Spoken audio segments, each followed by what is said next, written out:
Good evening everybody and welcome to ILR2 Season 6 on the Esports platform, this time for round 19 of the season at the US Grand Prix. And joining me tonight once again is F1 Maestro James.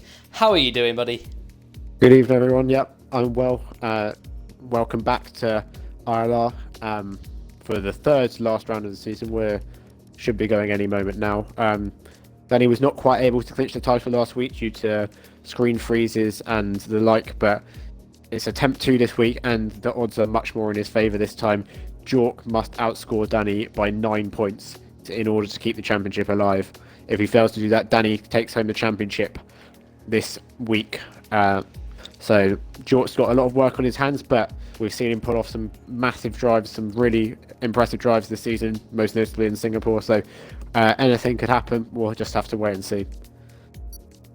Definitely, yeah, and obviously last time out there was a very big chance for Danny, and he had multiple screen freezes, and his race really went very sour very quickly. So as you said, James, anything can happen, and we saw that last time out in Mexico. So it's gonna be one of those races. Hopefully, Danny's issues have been sorted out with his screen freezes. We don't want any bad luck on our championship contenders, but as you said, Jork has got everything to do to keep his championship alive going into the last 2 races of the season, and he can still do that.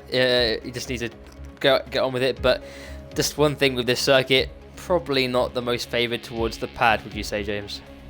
No, definitely not. Especially the first sector and then the corner, which is currently on my screen, maybe not your screen, the reverse turn 8 from Turkey corner in the sector 3, which is not very nice to 1, the front left tyre, and 2, it's much more difficult on the pad because it's much more difficult to turn at high speed on the pad and much more difficult to adjust your line if you don't get it quite right, especially with worn tyres at the end of the stint. But Jork does have previous success at this track. He does like this track. He won here in a league I used to race in, the F1 league on F1 2016, admittedly quite a long time ago, but I think he did quite well in ILR1 here last season. So he has success, he has form around this track, so I wouldn't want to write him off just yet. And it's a 5-lap race? Surely not. Does it say that on your screen as well? I've got lap 1 or 3, yes I do indeed. So it looks like things have been set up incorrectly, or no, there we is go. this a glitch? It's a glitch. Calling Right, and now says that's what I thought. Got the time to count. Yeah, good stuff. Rightio. So let's get this underway, and hopefully we have a dry race. I think it'll be good. USA has 2 DRS zones, one on the pit straight, and then the one in the second sector where it's a long straight, which is probably where we will probably see the majority of our overtakes going into that long straight there. So plenty of overtaking opportunities. I think really the run into turn 1 at the start is going to be important, and then in terms of getting past people into turn 1, we might not see many of those moves take place, but you never know. If someone gets a good line out of the last corner and hooks it up nicely, you got a very good opportunity. Melanie is the first guy out on circuit in the Williams on the super soft tyre, or the soft tyre, right, rather, and he's going to be doing his first installation lap and probably his first run of qualifying. And at this track, obviously, at the moment of time, the track will be rather green, not at its best, but obviously it's probably good for these guys to sort of get their eye in the early stages of the session and then really go for it at the end. What sort of strategy are we looking for, James, in this race? Well, again, apparently a bit of a mix are available. Most people are saying the 1-stop with the softs to the mediums, but apparently it's a bit on the edge, so maybe some people will go for the softs to the hards to be safe, but then again, the hard isn't necessarily a particularly good race tyre because it's a bit slow. So if you think you can get through the traffic, the 2-stop is also viable of soft, medium, soft. So just like in Mexico, a lot of potential options, but I think unlike in Mexico, most people will go for the standard soft to medium, as it does seem to be the preferred strategy. But if you feel like the tyres won't last on that, you might have to try something a bit different. But most people heading out on the softs at the moment, apart from Critchley, who's going out, and Ants Mazio going out on the mediums, so maybe they're just doing warm-ups on the mediums.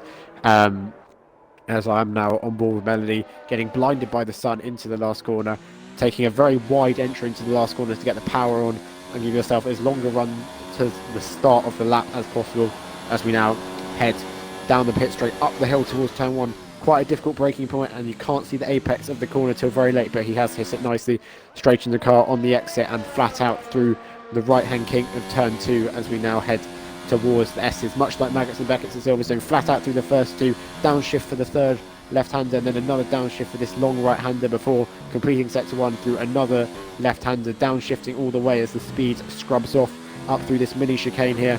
Doesn't go at all off the track on the exit, so that's fair play from him, because I expect we'll be seeing a lot of extensions there as we now head down to the hairpin. Crucial to get a good exit from this corner. He's missed the apex slightly, doesn't matter too much, but that's a lot of wheel spin on the exit, so he's now going to be losing time all the way down this straight. He does have the DRS on now. He's put it into overtake on the ERS to try and claw some of that time back, but that's definitely somewhere where he can get in time on his second run. Blinded by the sun into this corner, clips the apex nicely, low oversteer this time as we head into sector 3 now, downshifting, uses third, lets the car run out wide and gets on the power there, doesn't lose the back end too much before we head into the double left-hander, hits the apex nicely, but I think the line was a bit too tight, could have turned in a bit later as we now head through this flat out quadruple apex corner, easy flat in qualifying, doesn't run out wide in there, so before coming into the penultimate corner, easy to cut and extend here, he's missed the apex slightly, just keeps it on the track on the exit as there's Smexy Fair not going to quite block his lap as he comes around the final corner, and the first time on the board is going to be a 131.6, which I think is reasonably good, but definitely improvements to be made. 1, because there's a couple of mistakes, and 2, because the track will get better as the session goes on. Ewan's gone P2 on 31.9, but he wasn't really wide at the last sector, so he's one to watch, definitely. He had a really good performance in Mexico. We saw how dominant he was there. Danny, how's he getting on? Out of the last corner, across the line, it goes top 31.3, so good start to the session for him. Straight on to provisional pole for now, and really decent, 3/10 margin to Melanie. But I have to say, I think Melanie's putting a pretty decent lap actually early on for him. To be only 3/10 off Danny, and I'm sure there's more time in there too, so yeah, Danny's doing what he needs to do at the moment, but I do expect Ewan to really improve, because he was super quick in Mexico and we saw how just great he was around there. Let's have a look down the order. We've got Ansmaz is out there at the moment on a lap. He's on the medium though, so we're probably not going to see anything representative. A lot of people on the mediums. In sector 3. Let's have a look at Zelchi. He's coming through, so here we go. Penultimate corner now, again, as you mentioned, very difficult, and he's navigated through there pretty nicely. And out of the last corner now, not bad, and here it goes across the line, so we're 31.8, puts in P4, so 5/10 off Danny's lap, so time to be gained by Zelchi there. Jork only a 32.1. Yeah, not great, is it? 8/10 off, and that's showing the disadvantages of the pad. You know, if that is the max he can get, I mean, I'm sure it's not the maximum at this stage, but if that is on the same sort of track surface and track condition, 8/10 off Danny, that's a big margin to overhaul even in a session. So I doubt that we're going to see him really. I don't think he's going to have a good opportunity to get up there with Danny. That's the thing. So it's going to be one of those things where he's going to have to be just praying for a little bit of luck in the race. Qualifying might not go his way, but it's going to be all about the race for him. And Jork is very good in the race. He's definitely one of the most consistent drivers in the races. Aaron's messed the slap up. He took a really weird line into the S's and almost cut the first apex, which isn't really a corner, and he had to readjust, which just cost him a lot of time. But yeah, we didn't actually see Jork's lap, so for all we know, he could have made a mistake on it. And just decided to finish it anyway as a banker, so we'll wait and see. Oh, bit of oversteer, does look. Lots of oversteer. That's going to cost him more, as he's actually had to delay applying the throttle and correct the oversteer. So this hasn't been a great lap at all from Dazzler so far. He might just finish it to get a time on the board, but it's definitely not going to be challenging anyone, probably between Numeric Birch and João Paulo as more oversteer. So Dazzler clearly has the car set up to be very tail happy. Oh, even more oversteer. Yeah. Surely. This lap's pretty much gone at this point. He's taken a pretty poor line through there as another correction on the back end on the exit as he now comes through the fast right-hander, sticking very close to the apex, which I think is a bit weird as he heads into the penultimate corner. He's pretty much nailed that, but getting unsettled on the curve as he takes a very wide entry into the last corner, but he's cut it. He's missed out, yeah. That will invalidate this lap and the next one, so he has to drive a whole lap around the track to head back to the pits. So that's not great for him. Mexi Fair puts in a blistering 1 minute 51.2. Good for him. Smasher meanwhile gets a more competitive time with a 1 minute 32.4.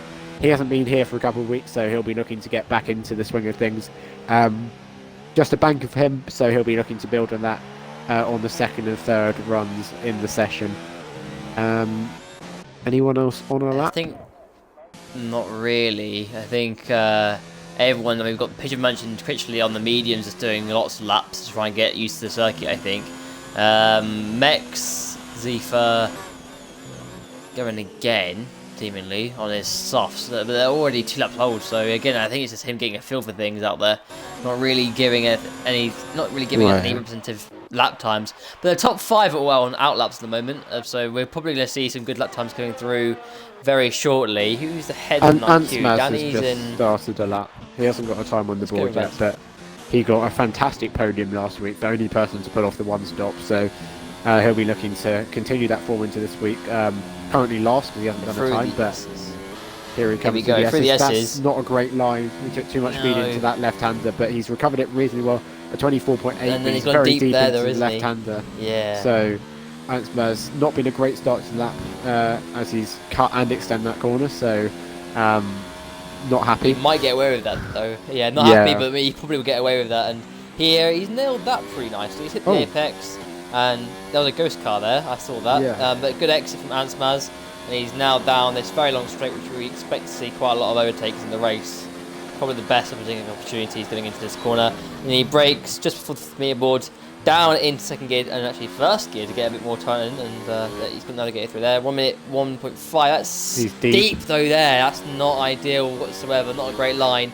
Now this very tricky left-hander again, patient on the throw, but he's not bad. And now through this fast right-handers that come at you like it's 3 in a row basically. And now the corner down into wide it's not too deep there, really wide. And now into the last corner. I don't know if that's going to count it. I would assume it's not going to, but let's see what it's going to be. 31.6, and it does count. How was that third? Puts him P. That was P3. He's lost time also, so not a very good lap in my opinion, but he's managed to get third. No. But fair play to him if the game let him keep that lap. But we'll move on to who's improving. Danny backed out. On another one. Melanie's out there again. So Danny, is he improving in this middle sector? Okay, Danny's a bit up. He's in a 1 minute 1 in the middle. So Zelchi, where is he on his lap? Let's go with Danny because he's got the end of his lap. Yeah, let's keep on board. Let's see if he can go any faster than he's already done. And I'll assume he can. So now we're going through this long right hand that never ends. And now into the penultimate corner. Breaks down into 5th gear. A little bit wide, but I think he'll get away with that. Now the last corner. Down in second gear, and now patient on the throw, runs it to the line. It's a 31.0, and he maintains his authority on the rest of the field, extending the gap. Mike behind is a 31.6, so both Mercedes boys improving on their laps. Melanie's Zelchi's 6/10 up. Yeah, Melanie was up through the middle sector, but obviously he cut somewhere in the last sector. Zelchi's middle sector is right there with Danny's. It's a 1 minute 1.2, so it's there or thereabouts. Now the penultimate corner down in 5th gear, good stuff. That's really good. Now the last corner, down in second gear, not bad, a bit deep probably than you'd like to have been. That's a 31.2, he splits the Mercedes. That's decent. Yeah, I definitely thought so. Jork's backed out of this lap as well, so once again qualifying not going well for him as Numeric Birch actually jumps into the 1 minute 31s. He actually seems to have decent pace this week, only 9/10 off provisional pole at the moment, so good for him. He's 7th as it stands in the Haas. Anyone else on a lap?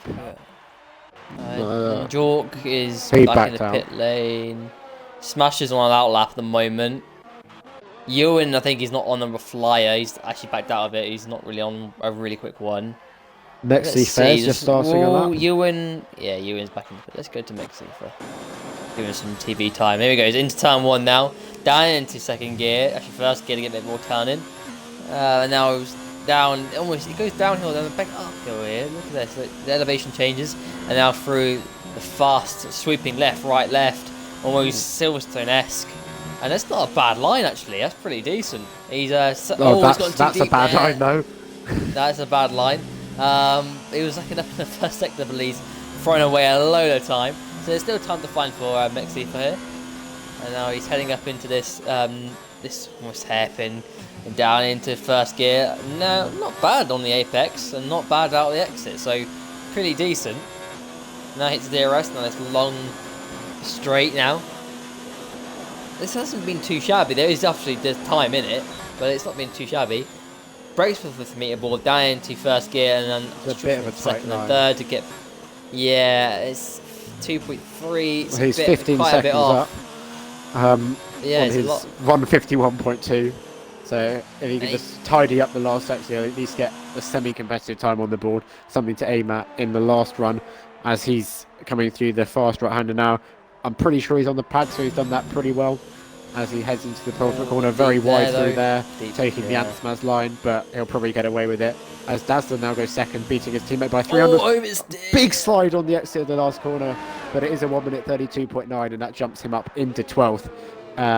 Who else is on a lap? Smash It also coming around the last corner. He is 3/10 up, and it's going to put him up into 7th with a 31.6. Pretty close to Antsmaz's time. And it's tight with Mike as well, isn't he? Mike, Melanie, Yes. Antsmaz, and Smasher all on 6s. So very tight between those boys. And yeah, you mentioned Dazzler going second. The two Red Bull boys, again, very competitive here. They were pretty competitive at Mexico, both of them were. So definitely in the mix with Mercedes this week again. So good stuff by both Red Bulls, splitting the Mercedes. And everyone's sort of in the pit lane doing outlaps. We've got Ansbell's on an outlap and we've got Ewan on an outlap. And I'm interested to see what Ewan can do because I'm not seen his best yet. And I'm wondering if he can get right up there in that top 5. I'm sure he can. See for Critchley's out there at the moment. What's going on with Critchley? He's had a podium this season, so he's got good pace when he delivers it. Let's see. He's coming out the... Oh, he's into the pit lane. Okay, he was actually on an improvement, but he's back into the pits. Looking to improve on his very shabby first run. He's 3 tenths up in sector 1. That's good. As he comes through the chicane, he's taken a more legitimate line this time, so that makes me happy. As he heads down the hill towards the hairpin, can he get a better exit than he did last time round? He's kept the apex nicely, short shifted to second, and that's absolutely no wheel spin on the exit, so that's going to give him a good run down at this straight now, as the sun is setting almost in his eyes as he heads down towards the apex of this corner, spamming down the gears into first gear once again, straightening up the car. Could have straightened it a bit earlier, I feel, but he is 3.5 tenths up, so this is looking good. This could be up with Zelchi and Dazzler if he has a tidy last sector. Much tidier than he did on his last lap at least, as he's done that corner quite nicely. No wheel spin on the exit once again through the flat out quadruple right-hander as he now heads down towards the penultimate corner. Can he get it right this time? He's actually found the apex, not run that wide, so good stuff from him as he heads into the final corner. Had to adjust the turn and it's going to compromise him on the exit, but the time is going to be a 1:31.1, which does put him comfortably in second place. Good stuff from Antsmaz, and I don't think he's going to have enough time for another run, so that is him done. We'll have to see if other people can beat him, but currently sitting in second. Good stuff. That was a good lap, actually. Enjoyed watching that. That was very clean. That was on the limit in terms of track limits as well, and yeah, he did a good job there. Thoroughly good job there. Melanie is on a lap. We've got Ewan. Ewan is actually on one. Let's go on board with Ewan. He's 1 minute 0.8 in the middle sector. Let's keep on board with him. He's on a pretty good lap. So let's see. Coming into the last corner, can he improve on 8th place? I'm sure he can. Here it comes, a run to the line. It's going to be a 1 minute 31.0, puts it on provisional pole. And I told you, watch out for Ewan because he was rapid in Mexico, and today he's rapid in the USA. So good stuff. It puts it on provisional pole. Danny on outlap. Can he respond to that? And I'm sure he can. The track is in better condition than it was earlier on, but Ewan's really laid down in the last sector. Yeah, that is mighty impressive. Melanie's coming towards the end of the second sector now. How's he looking? He's 2 tenths up as he's missed the apex of that corner ever so slightly. Bit of oversteer on the exit as well, so it's not looking like it's going to be able to challenge his teammate or anywhere near the front row. Ewan's retired. He's happy with that time. He wouldn't have had time to go for another one anyway, but Danny not far behind at all, so if he can hook it up on this last run, you put your money on him to get pole position back. Melanie comes towards the penultimate corner now. Done that pretty well. Maybe could have carried a bit more speed. Just one corner left for the Williams, which he's navigated very well. Actually, a bit of oversteer on the exit there. It's going to cost him more oversteer off the curb, and he's only able to gain 1 place, but That was a gain of 2/10. So Now let's ride on board with Danny, I think. Danny is timing. He's gone through the turn one. A little bit of oversteer on the exit. This could be the pole lap if he really hooks it up now. Through the S section now.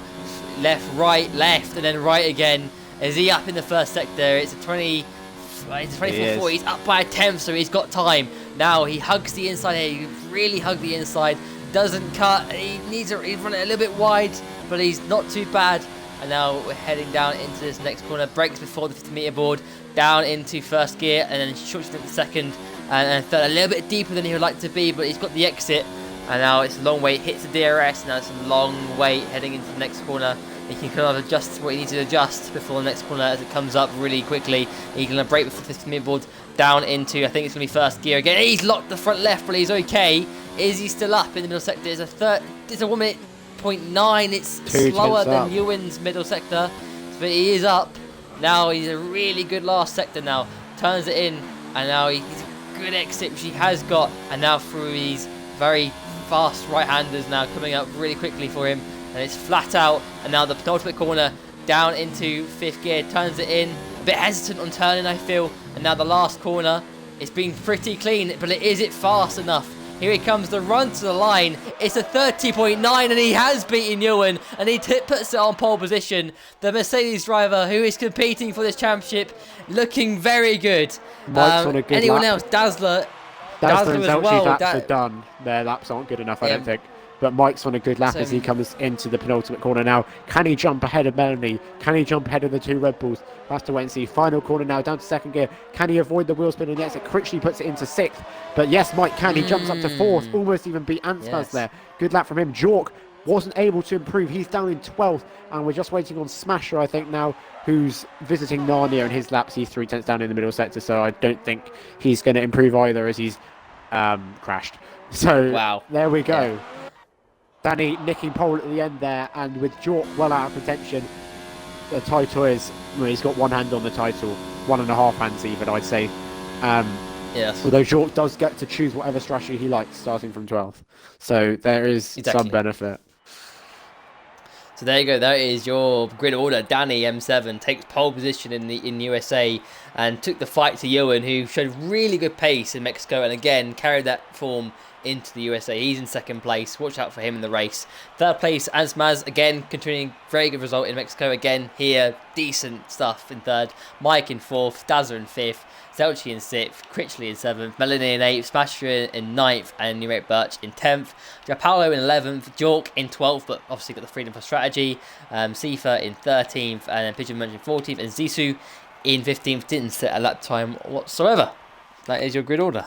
Can I just say that the top 8 was covered by 4.5 tenths? That is unbelievably close. So fair play to everyone for that. I think Melanie would be pretty upset being 4.5 tenths off pole in 8th.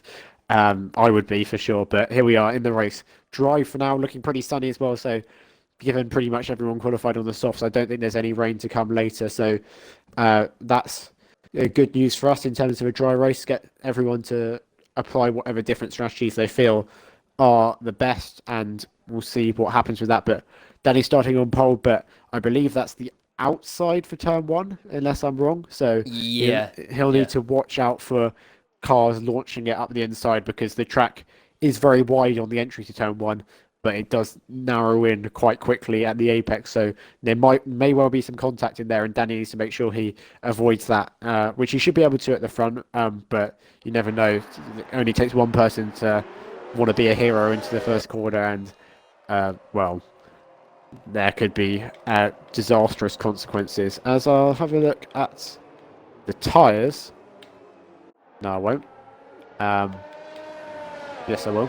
Jork is on the mediums and everyone else is on the soft, so Jordan clearly decided that he needs to try something different if he wants to keep the championship alive, and he's gone for mediums, so I guess he'll do medium soft, but we'll have to wait and see. Definitely, and also Jork can make it a different race for himself. I think he kind of needs to roll the dice and kind of hope, and you never know, it might pay off. And also, safety cars are possible, and if something does happen, he'll be right there with it. So definitely not over till it's over, definitely. And obviously after last week, you don't want to jinx anything with Danny, but he had many screen freezes in that race, and it all sort of started off well and then started to deteriorate as time went on. seemed to struggle on his tyres last week as well. So, and he's got a very quick Ewan who's really quick behind him. So that's going to be a worry for him. And he doesn't really want to get involved in a big battle with Ewan. I think he's probably wanting to avoid that. But at the same time, he is a racer and he'd want to win this race. So we'll see how it all goes. Definitely going to be risk versus reward for Danny. Obviously, if you want to win the championship, you kind of want to win the race at the same time. But surely he just wants to secure this one and not really worry about a battle with Ewan too much. But here he is. He's carrying around here to finish off this formation lap, and then we'll be getting the race underway. But James, final sort of predictions for this race. Who's going to win this one? I think I can't see anyone but Danny, to be honest. Ewan may be quicker, but Ewan's picked up a lot of penalties last week, and he only won because he was so much quicker. But it seems closely matched this week. Danny's my bet, unless something goes massively wrong for him. Interestingly, Jork sent me a message to say as soon as he got bumped out of the top 10, he was going to abort his lap. So he clearly wants the free choice of tyres, and he's got that. So we'll see if it pays off for him as we're now lining up on the grid. So here we go now. Everyone's lining up into their grid slots. And let's see. Danny, will he be champion today? That's the big question. Last car's lined up. Here we go now. We're revving for 5 red lights now for the US Grand Prix. And it's lights out and away we go. And it's a pretty even Steven start, but Danny's got the better start out of the two. And Danny's going to lead into turn 1 ahead of Ewan, I think. Or is he? Ewan's looked to the inside, but Danny round the outside going to get the better exit. And he does lead the way ahead of Ewan. But Ewan's right on his gearbox already. And looks to make some sort of, wanting to make some sort of move, but he won't do through the S's. It's too early, too soon. But look at Mike really over the back end of Ewan there. It is very, very close to the top 3 already. So Ewan hassling Danny, Mike hassling Ewan. So Mike really is doing a really good job at this stage. Critchley and George damaged his wing. Sorry to interrupt you, but that's pretty much game over. I think the instance might have been separate, but George's missing end plates on both sides, and that's as good as good night in terms of the championship for Jork. Let's go on board with Ewan here. Ewan in the section with Danny. He goes to the right-hand side. Danny's defending very much early on, and does he fight this one? Danny's had the inside line for the next corner. Ewan breaks a little bit later, and it's round the outside, but it's going to go off the circuit to try and perform the overtake, and he does, which I would feel, really, you've performed it off circuit. That isn't really on, but Danny has kind of, I think he looks a bit rattled by that, I think, earlier on. He's not very happy with that sort of manoeuvre. But Ewan has got ahead. Look at this, it's wheel-to-wheel both of them. No, I don't think he will. He's still there. There's Zelchi. He's got not a bad one. Oh, they made contact. And Mike sort of, I don't think Mike saw him. I don't think he saw him. And he's pitting in. Front wings. I think he's got front wing damage. Some sort of end plate. But look at this now. Ansmaz in 4th. And he looks to get past. But look at this. Look at Dazzler on the inside of Ansmaz. Here he comes to the inside. He'll have the inside line for turn 1. He's going to break a lot later. And he's going to have the inside line, I think. But here comes the racing put around the outside. And Anspas keeps hold of P4 for now. And Dazzler's very much offline there. So Anspas back into 4th place. But dramatic first lap there, James. And everything was all kicking off.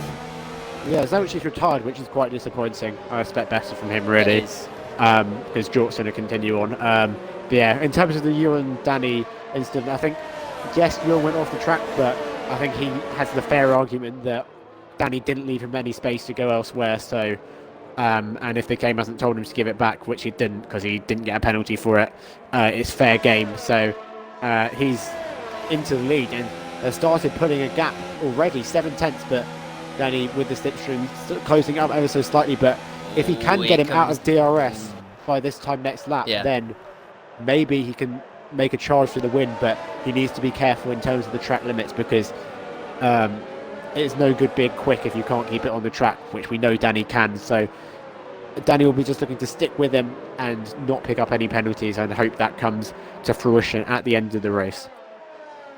Definitely, yeah. And I think I agree with you in that respect. Danny really didn't really leave much room, but I think with Danny's line, it was such a tight line that he was taking into that corner, a compromised line as he was doing defensive, and he really couldn't leave he's struggling to leave as much room as he could on the outside. So Yeah, it is fair game. I think Ewan's Here a bit comes fired up as Dazzler well. again. Here comes Dazzler. Yeah, round the outside of Ansmaz. Is he going to? No, he won't. But he won't cut back either. So not a great exit. But DRS, remember, is activated this lap. So he'll be really putting in the work here and trying to set up a move in the DRS activation.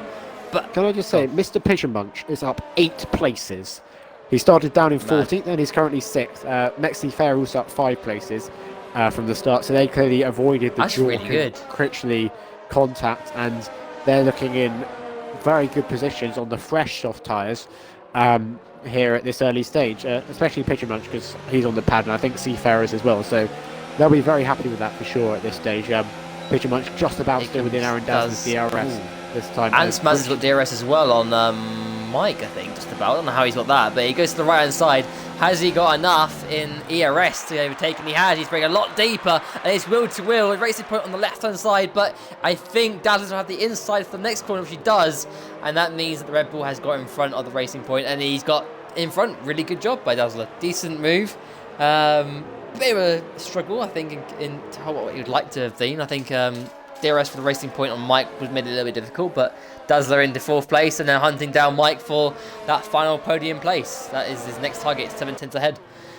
Ewan's pace is supreme again. He may not have quite had the quality pace, but in race trim he appears to have it sorted out. 1.5 seconds to Danny after starting behind him. Very impressive. And yeah, good move from Dazzler. Ansbas probably should have gone for the cutback more at the right hander at the start of sector 3, but Dazzler did the job, and Mike is pretty close as well, who doesn't appear to have much race pace either. So Dazzler will be looking to get himself up onto the podium, which he missed out on last week in the end. So he'll be hoping to make amends for that and make his way past the Mercedes and Mike sometime soon, as Mexi picks up a podium too.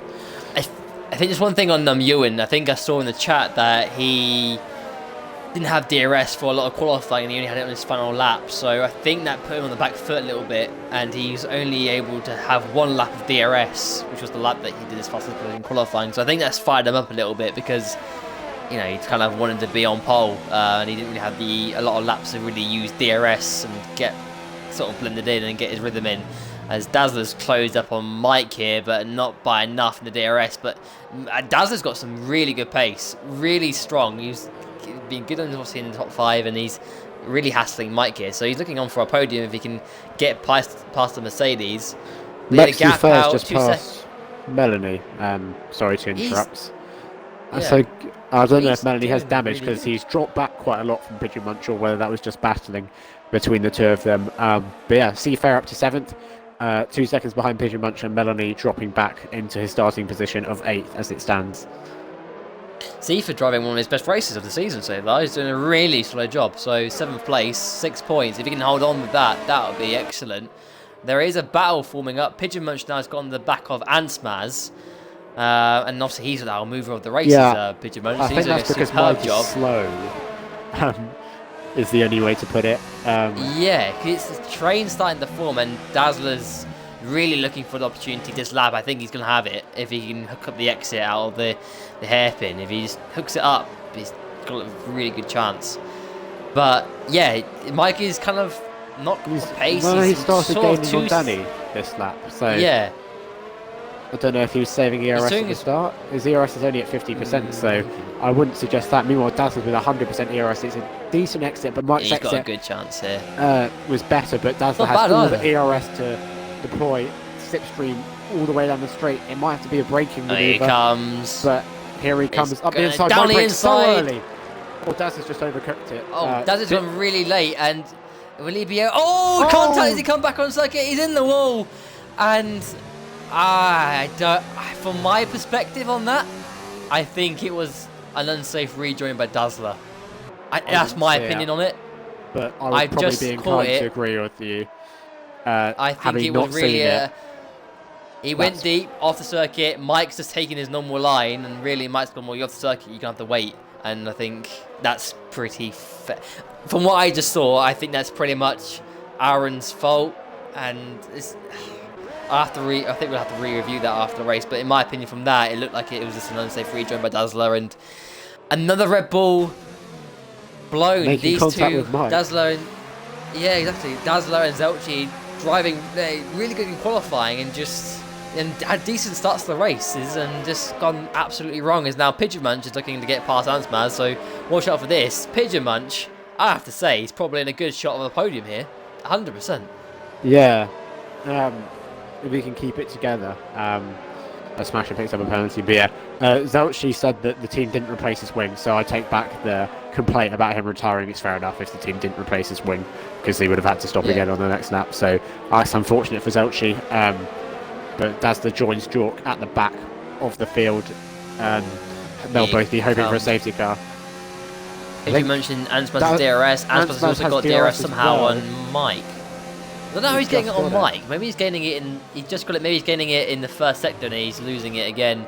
So Pigeon Munch has got a bit of a headache here because for some reason Ansmaz is gaining it when he needs to get the DRS. Look how close he is. Left, but he's not close enough. Yeah, Ansmaz defends nicely there. But yeah, Pigeon Munch has got a bit of a headache in terms of trying to get past Ansmaz because he's also getting the DRS from Mike. So he really needs to hope that he drops off. And I think just if Mike's not careful, I don't know, his pace is interesting to say the least. It's not quick and it's bringing Ansmaz into the DRS range, but then Ansmaz is not good enough to utilise that. And he's still got DRS on Mike. And he's with 1.1 seconds at the last corner. Smasher pits. That seems quite early. It is quite early. Struggling on tyres that early on? That's interesting. I think Melanie that's got just to be said damage, he isn't it? had mad understeer, so maybe that was why he got passed by Seafair, but he's had enough with the softs. It'll be interesting to see, as a lot of penalties just came through. One of them was for João Paulo. I didn't see who the first one was for. It'll be interesting to see what tyres Melanie goes for. Melanie goes for the mediums, whereas Smash goes for the hards. I think for the mediums from lap 6, it has to be a 2-stop, surely. You're not going to take the mediums 22 laps, are you? Smashing with the hards, I reckon that's definitely a 1-stop, taking the hards to the end. We'll have to see what Melanie does, though. Ansmaz doesn't have DRS this time, I don't think. But Pigeon Munch is too far back to make the most of it, unfortunately. He didn't have a very good first sector. But Seafair has João Paulo. It's too late. And Numeric Birch behind him. Numeric Birch also having a good race. Kept his nose clean and is thus in the points at the moment. João Paulo doesn't quite get close enough to Seafair to pass him, but after João Paulo's impressive performance on penalties last week, I can't remember how many it was, I think it was either 15 seconds or 18 seconds, he's back again. He's got at least 2 already this week, so he's aiming to beat his record from last week, although not a record he wants to have. But Pigeon Munch much closer this time coming into the final corner. Ansmaz comfortably out of Mike's DRS, so I doubt Pigeon Munch will be close enough to make a move into turn 1. But if he can stick, you never know. Ansmaz's got a bit of a bad exit though. Ansmaz's got a bit of a wheel spin. And you know what? This is not a bad opportunity. Maybe he's closing and Ansmaz defends, break a little bit later for the Renault. Cut back, I reckon. Try and cut back maybe, and I think really Ansmaz has that covered off. But now he needs to hook up this first sector. It seems to me that Ansmaz has the advantage in that first sector in comparison to Pigeon Munch. That's where he's losing time. Ansmaz has gone really deep. He's gone off the circuit, so this is it. And he gets a penalty. Yes, he does. So now looking like I think he's struggling with maybe he's struggling with the tyres and it's causing the understeer off. I don't know. Or maybe he had a bit of oversteer on the downshift, and when he went to save it, he had to cut the corner. But yeah, look how close Pigeon Munch is hounding the back of the racing point now. This has got to be the chance now. He's got a decent exit. And this is curtains for the racing point as he goes backwards. Goes to the left hand side now, and Pigeon Munch with the DRS and just João Paulo coming as well on Mexi Fair. Sorry to interrupt, and that'll be a done deal as well. João Paulo up to 6th, Pigeon Munch up to 4th, and Pigeon Munch can maybe get after Mike because obviously he has slightly fresher tyres because he didn't have to do quali on them. So we'll have to wait and see how that one plays out. But João Paulo up to 6th as well. And maybe Seafair will fall into the clutches of Numeric Birch in the next couple of laps as well. Meanwhile, Danny's slightly closing the gap on Ewan, but not significantly at this stage. We'll have to wait and see again how that one plays out. As Ewan pits, actually, does Danny follow him? No. Oh no, Danny and Ewan pits. Sorry, I was on board with Mike. My apologies. Oh, as Ansmaz no, Pigeon Munch came into the pit. Ansmaz came into the pits rather. So Pigeon Munch doing an extra lap because he's got better tyres. Mike obviously has to because Danny came in. Ewan goes for the hards, Danny goes for the mediums. Interesting. Anspers goes for the mediums as Right. well. Seafair So goes that for the tells hards. me Ewan's going all balls out on the one stop, 100%. Danny, I mean, is he going to do 90 laps on the medium? Is he? It probably is possible, but it's got to be marginal. Well, it's going to be 20. But it will mean. Remember, he pitted on lap 8, not lap 9. So it's, Oh yeah. So it's a lot of laps. That's just the fastest lap, but unless it's a safety car, he's out of things because he'll have to pit again, probably. But maybe if Danny is attempting this outrageous dip, maybe it is possible. Maybe. Because Anspers has gone for the mediums as well, and we know he did the one stop last week. So maybe he's going for that again. Meanwhile, Melanie's got an undercut of 2 laps, and he's jumped at Anspers quite significantly. So.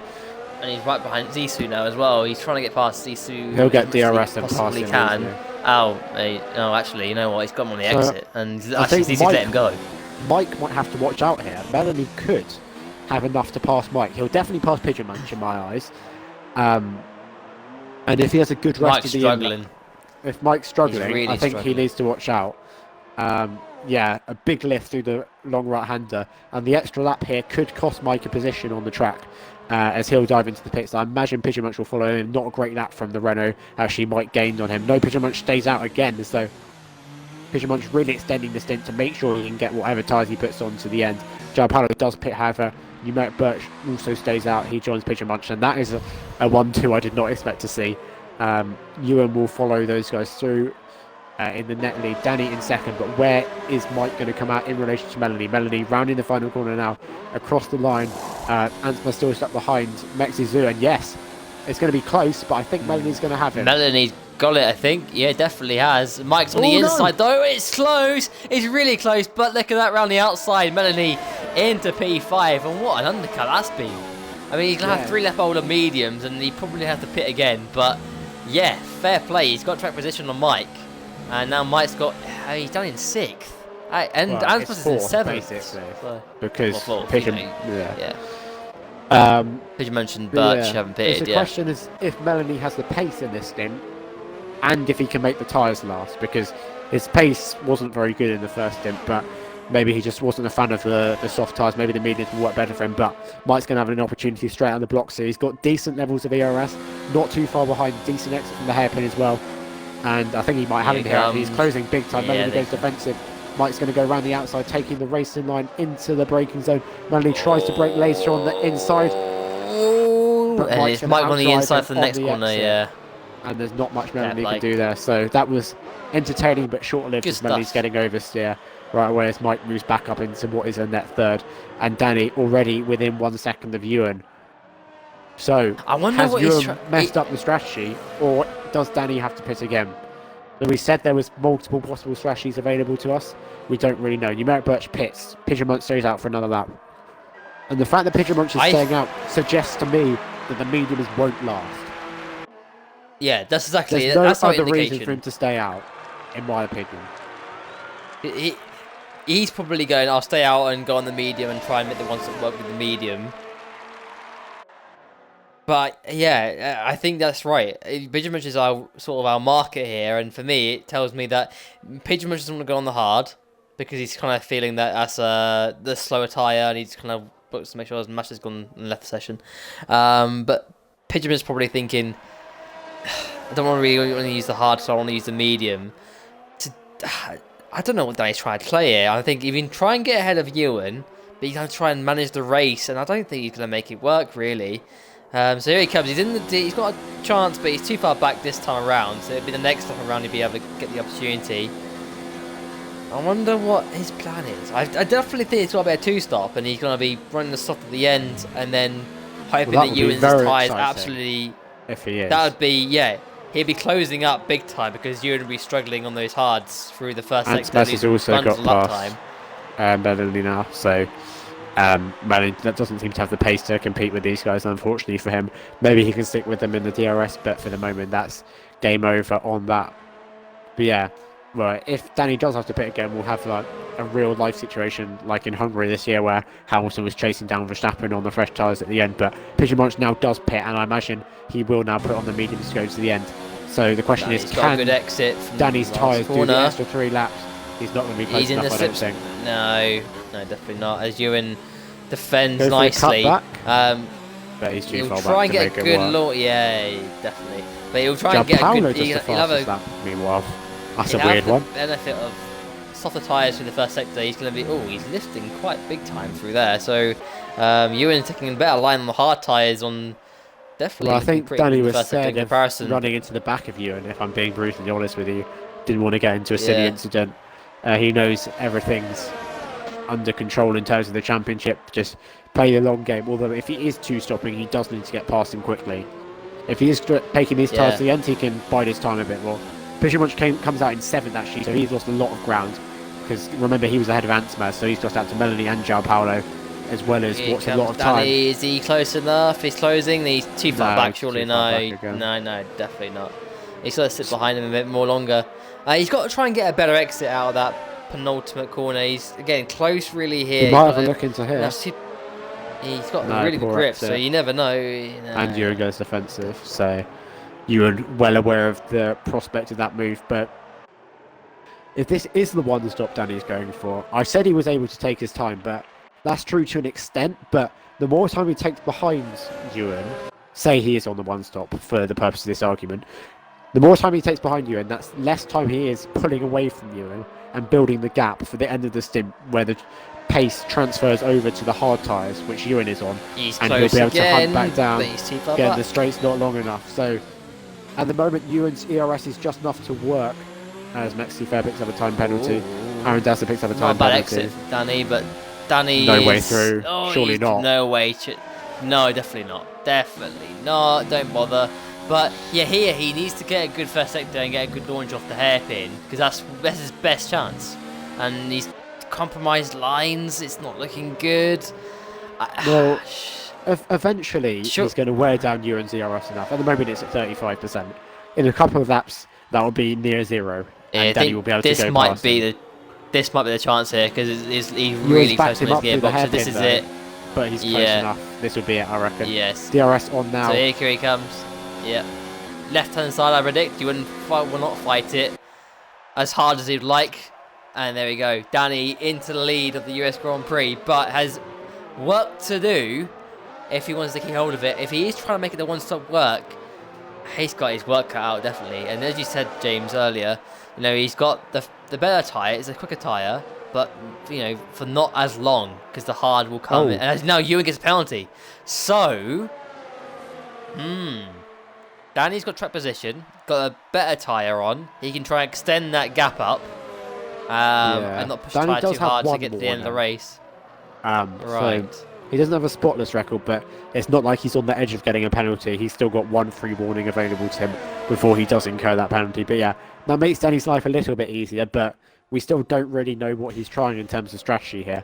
I think Pigeon Munch should, staying out so long, suggests it might be the one stop, or the two stop rather, but Danny's on the wheel, so the tyres will probably last a bit better, especially the fronts on the wheel in comparison to Pigeon Munch who's on the pad. So we don't know basically, and we've got 14 laps to find out how this is going to play out. But at the moment, Danny looking good in the lead, but we don't know how this lasts as João Paulo picks up another penalty. Pigeon Munch joins him with a penalty as well, as those two are actually battling on track together over 6th place as it stands.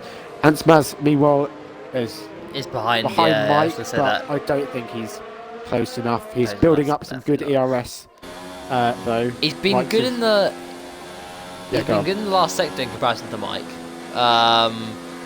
But yeah, he's using it in the first sector, which is what you expect to happen. Because I think Anspas actually is on the pad, so he's losing that time.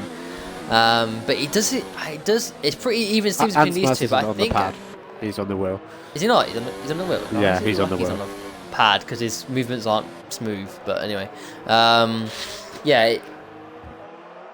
You kind of expect at this pace, Anspas looks to be a little bit faster than Mike. Oh, Critchley's out. He's retired. Oh, what's happened there? He's not in the wall, or I can't see him in the wall, so I'm that going puts on board Zifa Mexi in Zoo and see P9. what's happened. There's a yellow flag, but I can't see his car anywhere, as he's just passed him, so weird. Yeah, his car's parked off at the side, so I think he had contact with Seafair maybe.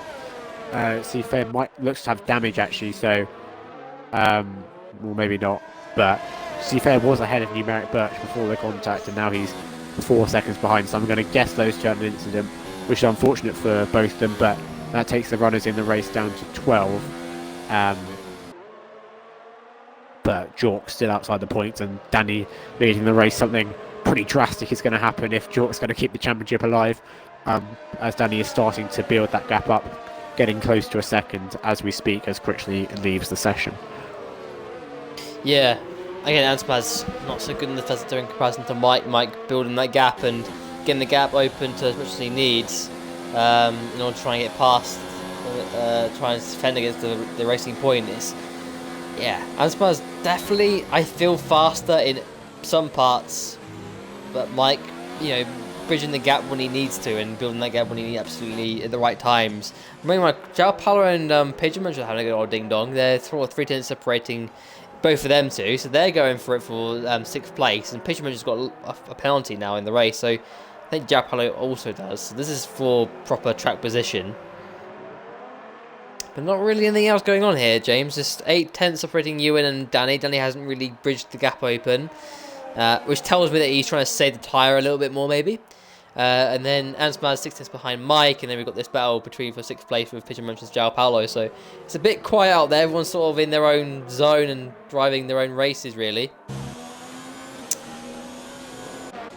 Let's go back with ILR. Let's go over Anspa's and Mike. This is probably our main battle of the race.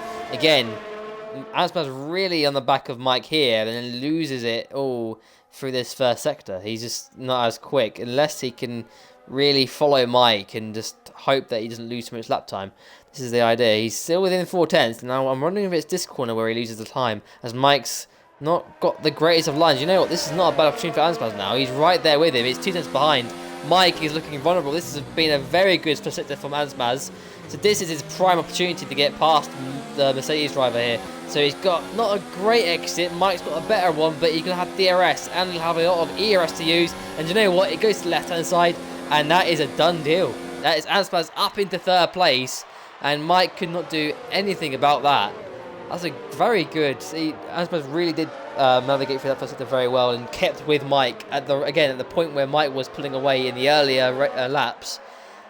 Anspas was able to keep with him, and that's really helped him out, and he's got into P3. So on the podium for the Racing Point once again, like he was in Mexico. But Mike, he might still be able to get past, because he's been pretty quick in that first sector. So again, Anspas being quick for one of the laps in the first sector in comparison doesn't make a difference. It might mean that Mike will have a good opportunity next time around. 100%. So let's see. He's still far behind here, but Anspas extending that gap already. I wonder, see, Mike's got less ERS usage than Anspas left. So Anspas seemingly saving the ERS because he was in the slipstream of Mike and just using it for the right time when he needed to. As now Danny's got the gap open to over a second ahead of Ewan, so doing a good job as now Zissou gets a penalty for multiple warnings. Joao Paulo still with Pigeon Munch as well. It's not a battle that's not a battle that's resting at all. The Alfa Romeo is really hounding here, so he's pretty quick in this first sector seemingly, as now he gets another penalty as Zissou also gets a penalty. Joao Paulo again, he's got a good chance here. Let's see, let's go on board with the Alfa Romeo. He needs a good exit here. Pigeon Munch kind of getting, he compromises his line, but he's still got a good run. But here comes Joao Paulo in the slipstream of Pigeon Munch here, and the DRS. Has he got enough? I don't think he has. You know what? It looks like Pigeon Munch has done well on his ERS, so he's staying in front of the Alfa Romeo driver just for now. It's all kind of, everyone's in their own race. Everyone's kind of got the gaps over to a second apart from this one here. And now Dazzler's behind Jork again. Now Dazzler on the medium, Jork on the hard. He's been on those hards for 15 laps of Jork's. Obviously race being compromised early on. I think he's not going to fight this too hard, I think. Oh, is he? Here he comes. He's gone defensive. I think here comes Dazzler. He's too far back, but he'll want to try and get past for 11th place. And you can see 10th place, not far ahead of him. Zissou is, what, only 2 seconds ahead of this battle? So he's definitely got a shot at getting on the podium, or in the points rather, as Numeric Birch gets a penalty. Red Bull now hounding. He's going to have better grip on those mediums, so it's going to be a done deal when he does get a good exit. And he'll be hooking it up in the last corner as now. João Paulo really is behind Pigeon Munch here. He's closed it up big time here, so let's keep on board with this one. Pigeon Munch taking the better lines here. João Paulo needs a good exit if possible, and you know what? He might just get that exit he needs. It's not bad. He's right there. He'll have the slipstream, and it'll help him going into the next corner. He's gonna look to the no. He has a little feint to the inside, and he doesn't go for it. But he'll get a good exit. As all João Paulo's the rear end, so that means it's gonna be a drag race with the DRS. And I think João Paulo's gonna whiz past the Renault driver. So that's really unfortunate for Pigeon Munch losing the rear end there, but he'll be able to stay with the Alfa Romeo driver in the slipstream for a few more laps and just kind of hoping it past. And I do think Pigeon Munch does have the better pace in some areas in comparison. So we'll keep on the watch for this battle because these two are the closest battle on circuit, and you never know. As Pigeon Munch gets to the inside, but the gap, obviously, the door closes as the apex opens, it closes back up again. Dazzler, let's get back to Dazzler and Jork. Dazzler attempts behind, he used DRS, got past Jork. Jork goes to the inside, still battling him, he's not going to give up. But it's going to be Dazzler around the outside, which turns to the inside. But the McLaren's going to go around the outside, it's still wheel to wheel. And Dazzler's going to try and go around the outside, or will he go around the outside? No, he won't. He'll try and cut back here, if possible, which he will do. Get a better exit, but a little bit of oversteer. And it means that he can't get past and go around the outside of the McLaren, so he can try and wait a little bit longer. As he's cut that corner there, I've just realised that I've been speaking and wondering why I've been get cut off by you, and my mic's been on mute for a couple of laps, so sorry about that. But I'm back, as Dazzler's going to have another opportunity here down into towards turn 1. Surely he's going to be able to get the move done this time. Jork's wasting his time defending, really. He could be following Dazzler up to the back of Mexizu. Jork takes the inside line, but Dazzler may be able to just drive around the outside lane, but no, he gets cut off by the McLaren, which will be very frustrating for him, as Jork maintains 11th place. As João Paulo's actually got the gap over a second to Pigeon Munch. So we thought Pigeon Munch had a slightly better pace, but João Paulo appears to have managed to build a gap, but I know he's just made a mistake as the gap's come down 4 tenths, although that might have just been under DRS. But a reminder, Pigeon Munch does have 2-lap fresher tyres, which is also probably contributing to a slightly better pace, as he's now well within a second again, so he'll be looking to launch an attack in due course. Meanwhile, Antmaz will be gaining 3 points on Mike's it stands, which is crucial in their battle in the championship. Oh, Dazzler around the outside of Jork. Yes, no, maybe this time around? I think so, or maybe not, because Jork will try and hang it around the outside. A bit of contact being made yet. But Dazzler has the inside line. Oh, and Jork looks to the inside. Does he go? Yeah, Dazzler leaves the room, but have the outside line and gets a better exit. So there you go, Dazzler into 11th and finally gets hold of that position, because you kind of expected him on the mediums to have easily got past Jork, but Jork seemingly did a good job at defending. Yeah, I think Jork's trying to take these tyres to the end, to be honest. This is his only chance of getting any points. Actually, I tried a couple of seasons ago at USA. I got taken out on lap 1 by Pelzeri and tried to take them to the end, as he's going to have him straight back on the pit straight, which will frustrate Dazzler immensely. He was going to go for the cutback actually, but no, he lifts on the exit, lets Jork have it. So these two are enjoying a little battle over a non-points paying position at the moment, but it's the best action we've got on track, guys, so bear with us for the moment. Yeah, I'm going to throw back to you here as well. Danny, obviously lap 20, on the medium still, 2-second gap to Ewan. Are we still thinking he's going to stop again? Or is he not? I think he's not going to. No, definitely not. We have to remember that gap's effectively 5 seconds due to Ewan's penalty that he has. So even if if the pace of the tyres, the pace advantage does transfer back to Ewan, he's not going to be able to do much with it, as Dazzler's weaving behind Jork, but he's going to go back past him this time into turn 11, I think, as Jork's sticking on the inside once again, but Dazzler should have the superior grip on the wide line. He exits side by side into sector 3. Dazzler takes the inside and Jork is unable to go for the cutback. Will he try the move into the double left again? I think he's a bit too far back this time. And they have caught Mexizu, so a third member is going to be added to the battle, as the battle now does become for a points position. As Mike's got back in Antmas's DRS here, so that's something to keep an eye on as well. As Ewan is starting And to bring the Pigeon gap mentioned down Jao Paulo slightly. as well. Yeah, Jao Paulo and Pigeon Munch are back on it too. So they're them two reigniting their battle from earlier on. Let's go back with Mike and Asmaz. This is a battle for the final podium position. And I think any one of these two would be most deserving of it. They've both driven pretty good races, to be fair. So, but Asmaz wants to keep hold of this. Mike, though, in the DRS of Asmaz. Here he comes. Over speed. And there we go. He zoomed past to the racing point. The racing point will have the outside line. We'll try and cut back on the Mercedes driver and have the outside line for the next corner and then try and cut back from this one if he can. Mike defends nicely, but again, Asmaz really can't do anything unless he turns to the inside, which he doesn't do. Mike back into third.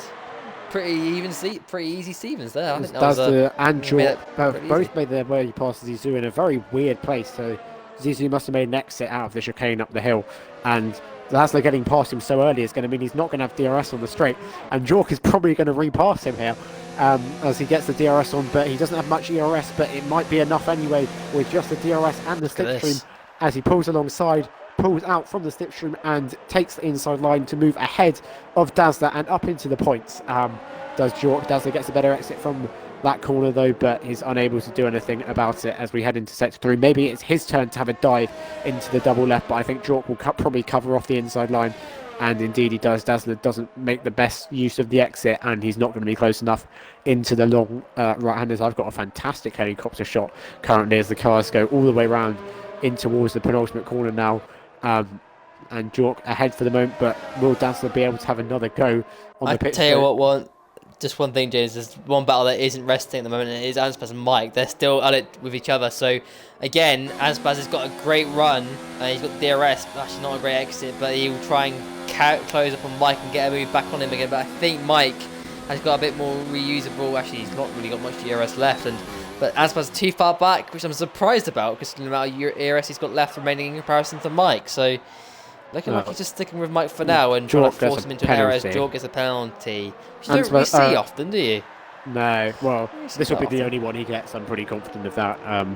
He very rarely picks up more than one, as he's now dropping back from Dazzler. Dazzler just drove all the way around the outside of him through turn 1, so maybe Jork's starting to give up a little bit after 20 laps on them. So I don't want to imagine what Danny's mediums will be like when he's done 20 laps on them, but the gap to Ewan at the moment is pretty stable, as Dazzler's going some more weaving.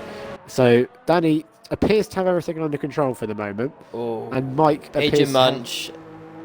Pigeon Munch and Jao Paulo looked like their battle's going to ignite now again. So looking like Pigeon Munch has got the DRS here, but he's too far back. But yeah, as you were saying, the gap's down to 1.7 now between Danny and Ewan. But I think Danny's managed this very well. He's done really well on his tyres. And I don't think Ewan's going to be able to get past and create a 3-second gap. I don't think so. Yeah, I'm just looking at he might get past. I mean, he might get past, but Danny did pick up a second that last lap, so he is now on the edge as well. So a penalty for Danny would make things much more interesting. Ewan's not particularly close to a second penalty, so if Danny would like to do a corner cut for us to make it more interesting, that would be very much appreciated. Meanwhile, Pigeon Munch has got a very good exit, lots of ERS. Jao Paulo's just sitting duck, and that's a done deal once again as these two swap positions for at least the fourth time. And Mike as well. Anspaz and Mike really close again, so these two continuing their battle. As Mike's gone, it's not going to be close enough. I thought Mike really wide there, like really wide, but fair play. I think that's because there's a racing point coming up his inside. Yeah, exactly. Which had to leave room for. Legit, couldn't see him. He was gone. I couldn't see him on the TV cameras. I didn't know where Mike went. So there we go. Asman's putting a lot of pressure on. He's got DRS again, but it's not an opportunity into turn 1 again. We're noticing it. Or is it? He goes to the inside. You know what?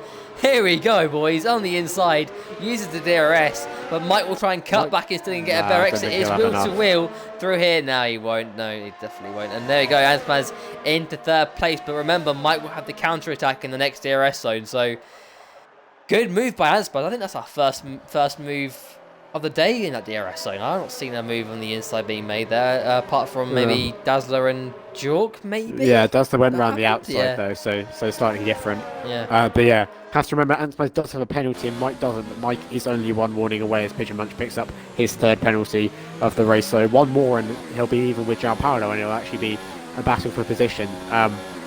Oh, here comes Mike. Actually, you know what? He's going to get past him, I think. Look at this. He's got so much more top speed. I don't know if Aspas is running more wing, maybe, because that doesn't... the Racing Point's got a lot more ERS to use, to deploy. He would have had it at his disposal if he wanted it. And Mike's got very little. I'm wondering if Aspas is just trying to wear Mike down so he can hook it up in the last lap and then get it done and dusted. That's what I'm wondering, but... It's a bit risky playing this game. He's got enough ERS to use and get away from Mike as well. So loads I don't quite know what his game plan is through that corner. Yeah, and that's given Mike a bit of a gap for the moment. Meanwhile, Danny and Ewan only 1.3 now. Danny's tyres starting to take the hit, and Ewan's coming into their own. But he's got 4 laps, including this one, does Ewan, to pass Danny and gain 3 seconds, assuming Danny doesn't get a penalty. So if Danny keeps it on the track, he's got this race in the bag. But if Ewan can pressurise him, get close, make him get a penalty, then we have a real race on our hands, because Danny will give it absolutely everything to keep the win. He'll probably give it anything even if he knows that Ewan's got a penalty, but he'll give it even more if he knows he won't win if Ewan gets past, as the gap is now under a second. As Ewan may well have DRS, indeed he does. Anspas picks up a second penalty, so that's pretty much GG in terms of the battle for third. Have to watch out for Melanie, in fact, who might jump up a position to 4th as it stands, as Jork has given up on his quest to do the whole race on the hards. He's bidding for the fastest lap and maybe some donuts at the end. Yeah, this battle now with Ewan and Danny is starting to spice up a little bit, but it's going to be difficult for Ewan to bridge that gap, I feel. I think Danny's, obviously, these two have been running their own races and doing a good job. And we're going to see, obviously, the effects of the hard tyre coming into its own in these very few laps to go. I'm wondering how much ERS Danny's got in comparison. He's got a little bit more than Ewan, but it's not a great deal difference. No. I think Ewan will have it on the back straight this lap. I think he'll have a lot more grip through the first sector. He's not going to be close enough into turn 1, absolutely not. But if he can have a good first sector, he can maybe make a move into the hairpin at the end of the straight. He's very late on the brakes into turn 1. Can he get a good exit rather? It's not great. Danny not bad. Appears to have good enough pace still, but he's close another 10th here. And this is where the here, time will James, come. Isn't it? Yeah, this is where it is. It's he's struggling on grip, and Danny's front left might be tyre able to keep it stabilised. A bit of oversteer from Ewan there, actually, but I think Danny might have done enough to be behind for another lap, if I'm being honest with you. He hasn't gained much in that first sector, and Danny's looking very strong. And this reminds me of back last season with me and Overkill, where I was defending for a podium and did manage to keep him behind. He's got the DRS. Has he got... I don't think... You know what? I think you're right, James. He's not close enough. I don't think he is. He's closing, but it's too late. It's too little, too late. So he's going to stay behind again. Danny, I think he's got this in the bag, James. Because even if... I think... Say if he gets past this time next lap, which he might do... He'll have to build 3 seconds in a lap and a half. Not going to happen. And so that's just not... No, exactly. I think Danny's got enough pace to just go... Okay, let him go. Obviously, you'd prefer to win the race by being in front and being the one that first across the line. And I know that's what Danny wants, but at the same time, if Ewan gets another penalty, that's it. If I'm being honest, it's done. Yeah. Like that, Danny can not worry about the penalty too much now. He can just ride the race. But again, Ewan not getting a great exit out of the last corner. It's not, again, turn 1 isn't a great opportunity for overtaking. He breaks very late in comparison to Danny, but he's going to have a good shot. Jork's actually picked up a second penalty, so I was wrong. Unusual for him. Exactly, unusual for him. We also appreciate Melanie on his exceptionally old tyres. He's back in DRS behind Ansmas, but the gap is now very close. Oh, it's close, really close now. He's hounding the back on the Mercedes, but you know what? Danny might just let him have it, because I don't think it's even worth it at this point. It opens up a little bit on the exit, but Ewan's got it all to do if he wants it. It looks to he doesn't go from the inside. He'll wait for the DRS. He's really, really close to the Mercedes. Danny's backed him up there. Danny's going to get a much better exit. Ewan He has is, ERS. but you know what? I think he'll have him. Yeah, I think we'll have him. Here he comes. He's in the DRS. Slipstream goes to the right-hand side. It's a bit of weaving from Danny, but Ewan gets past. Danny, you know what? Just goes, thank you, that's fine. I'll stay behind you, and I'll win this race on penalties. I think that's what his plan is. It's a lap and a half to go, and I think Danny's got this race in the bag. Ansbus might have a dive on Mike here, actually. He's closing a lot, but no, he stays behind for now, as Jork does, in fact, do the fastest lap. And Melly would be hoping these two crash into each other and he can take a podium, which I think would be his first since his return. But at the moment, he's just sitting behind. He'll jump ahead of Ansbus anyway, as Ansbus has another look into the double left-hander. So he really wants this podium on track, even if it's not going to come to him when the penalties are applied. He's got a bit more ERS than Mike, but judging by the previous laps, he's not done enough. But we'll keep on board with these two for the final lap of the race. And Danny is very much looking good for the race win on penalties. Of course, you'll be the one to cross the line first, but for Danny, championship is also in his mind, and it is very much a done deal. This is his final lap of the race, and he's... What's happened? Sorry, oh, it's happened! Got it horribly wrong. Unfortunately for Melody, he's avoided ploughing into the rear of Mike, but he's just completely missed his braking point into turn one. He's managed to drive to the right of the track and avoid crashing into Mike, but he drops to fifth, which he would have done anyway. Melody's up to fourth, but he's not going to be close enough to Mike to make a move, unfortunately for him. And we should then return our focus to the top two, or more specifically Danny. He may be in second on track, but he's going to win the race on penalties, and more importantly, due to Jork being down in 12th and last, he is going to take home the championship today. Take us through the last sector, Dom. Yeah, it's been a solid drive from both these boys. A great battle on track, and it's a shame that penalties have decided this one, but both driven great races. Ewan, good form again after the Mexico win, but he won't win today. But Danny, you have to say, has been the driver of the season, and he's going to wrap up the championship that he fully deserves. Out of the penultimate corner now, the last corner for Ewan. Ewan will win on circuit, but out of the final corner, it's going to be Danny M7, who wins the ILR2 championship for season 6. And what a way to win in the USA and the championship in the bag as well. Danny M7 is your champion of this year. Mike Marshmallow comes at the last corner. He's done a solid job as a teammate to Danny. Comes home in third. Melanie in fourth. I think that is actually his best finish of the season so far for Melanie. And Nansmaz, fifth place. Which I think he had another crash on the last lap. He spun coming into sector 3, which is why Pigeon Munch was so close. It wouldn't have mattered because he had an extra penalty anyway. Pigeon Munch does come home 6th. Solid drive for him. So Apollo 7th. Numeric Birch 8th. To take home his best result. Sifa's going to be 9th, I think, and get 2 points on the board. If depending on penalties, because Dazzler's catching back up again. Does a few penalties as well, so it might be. So let's see. Even Sifa 9. It does the 9th, and Dazzler just jumps 10th. him, and then Mexizu will be 11th. Yeah, and then Jork will take 12th place. At least he finishes the race, and that's what he does all the time, which I fully respect. Even though his rib was destroyed in the opening lap, he comes home and finishes the race. And finishes obviously championship with his head held high, really, because I think getting to the end of that one must have been a bit of a struggle for him. But yeah, well done to Danny on taking the win and the championship today, and a very well deserving champion indeed.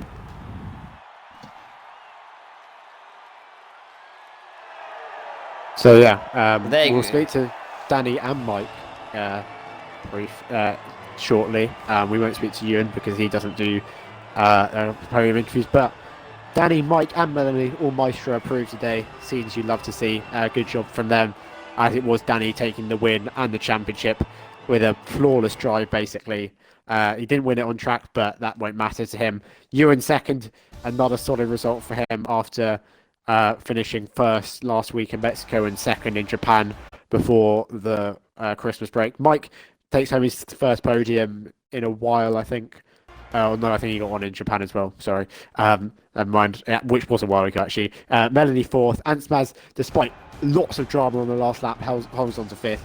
Pusher Munch in sixth, and Gianpaolo in seventh. Gianpaolo not quite getting as many penalties as last week. Nuet Birch takes home his best of 8th, and Dazzler in 9th after the collision with Mike early on. Seafair rounds out the points with Zizou and Jork rounding out the finishes. Critchley, Smasher and Zelchi all failed to finish, as we do have Danny in the party, and I think Mike will probably be joining us very shortly, and then we'll get started on the podium interviews. And here he is. Include your audio and all that, guys. And yeah, as Dom said, congrats, Danny, not only on the race win, but also on the championship. The Tier 1 champion a few seasons ago, now he's got Tier 2 as well, the more prestigious one, I may add. But yeah, Danny, talk us through your race. It wasn't the win on track, but it was still a very entertaining one. So how was that? I'm very happy. Usually I like to obviously finish first on the track, but the plan was to kind of how do I put it, win it by using my brain, if you like.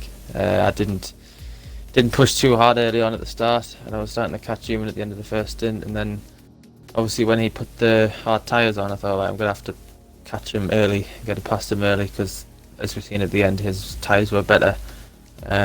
So I just again played it safe with the warnings, and just my main priority was to not get a penalty.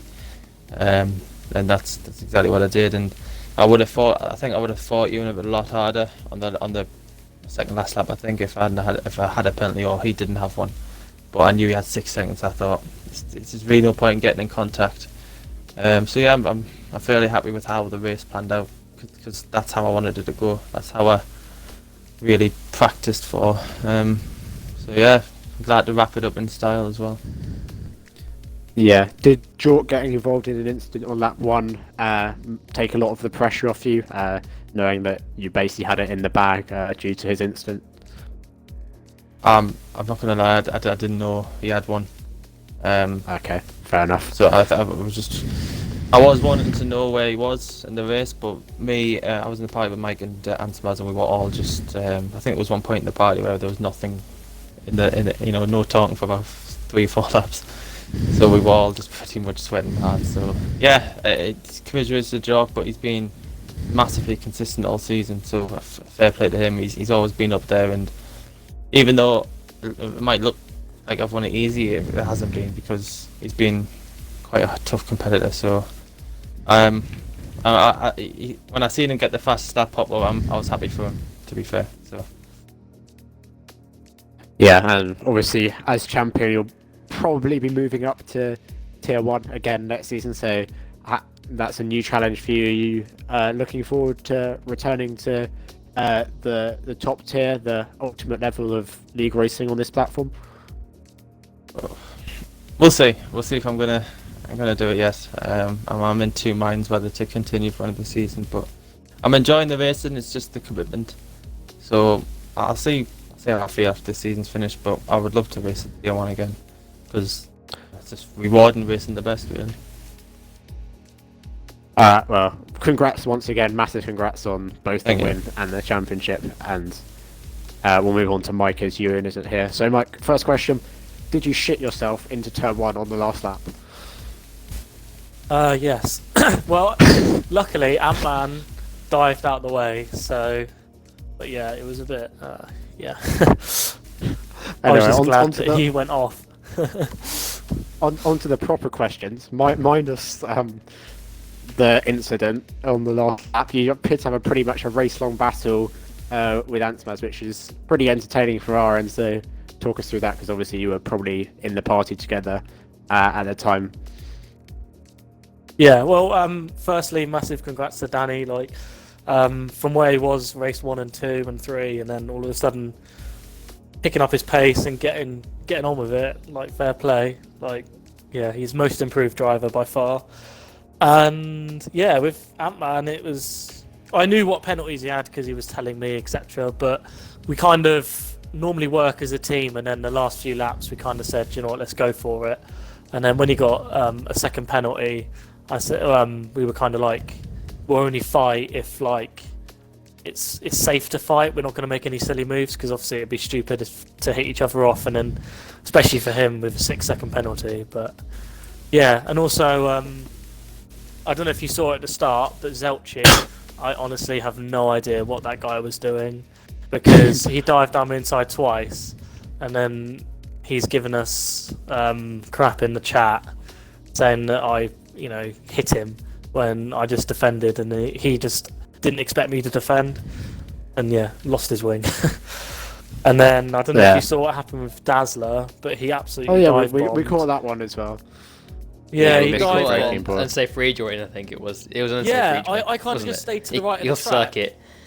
Yeah, because I thought, I thought I'm going to stay here, and if he rejoins and hits me, it's his fault, because otherwise he would have overtook me off track and then just pissed away, I think. So I just thought, you know what, he's done that, I'm just going to stick to the right. And then, to be fair, he hasn't actually said anything, so I don't know if he's thinking, it's more his fault than mine. But Aaron's sensible, he'll have known. But I said this to Mike probably on him. when we were in the party. Hang on, what did I say? Oh yeah, he was worried about. I forgot. He was worried about obviously the incident, whether it was his fault. But I said, look, if you're gonna go for an overtake, so you're telling me we could just dive bomb someone, go off the track and come back on, and that's no problem. So Mike had no obligation to have to move out the way. Yeah. So I think Mike was alright. I looked behind as he was doing it. So I've got one more question for you, Mike. yes, You're now only 6 points behind Jork in the championship due yeah. to his poor race today. 2 races left. Do you think you can make it a Mercedes 1-2 in the final standings? Well, I don't think we're going to do it on track, so I bloody hope it can be on the standings. never know. It's just there's one reason or another. Just me and Danny cannot get a 1-2 together as teammates. It's so annoying, especially as this might be our last season together. So, yeah. There's 2 races left, but I think that's it for today. Massive congrats to our new champion, Danny M7, joining me and Overkills in the elite club. And yeah, we'll wrap it up. We'll see you next week for the Brazilian Grand Prix, the penultimate round of the season. Thanks for watching, guys.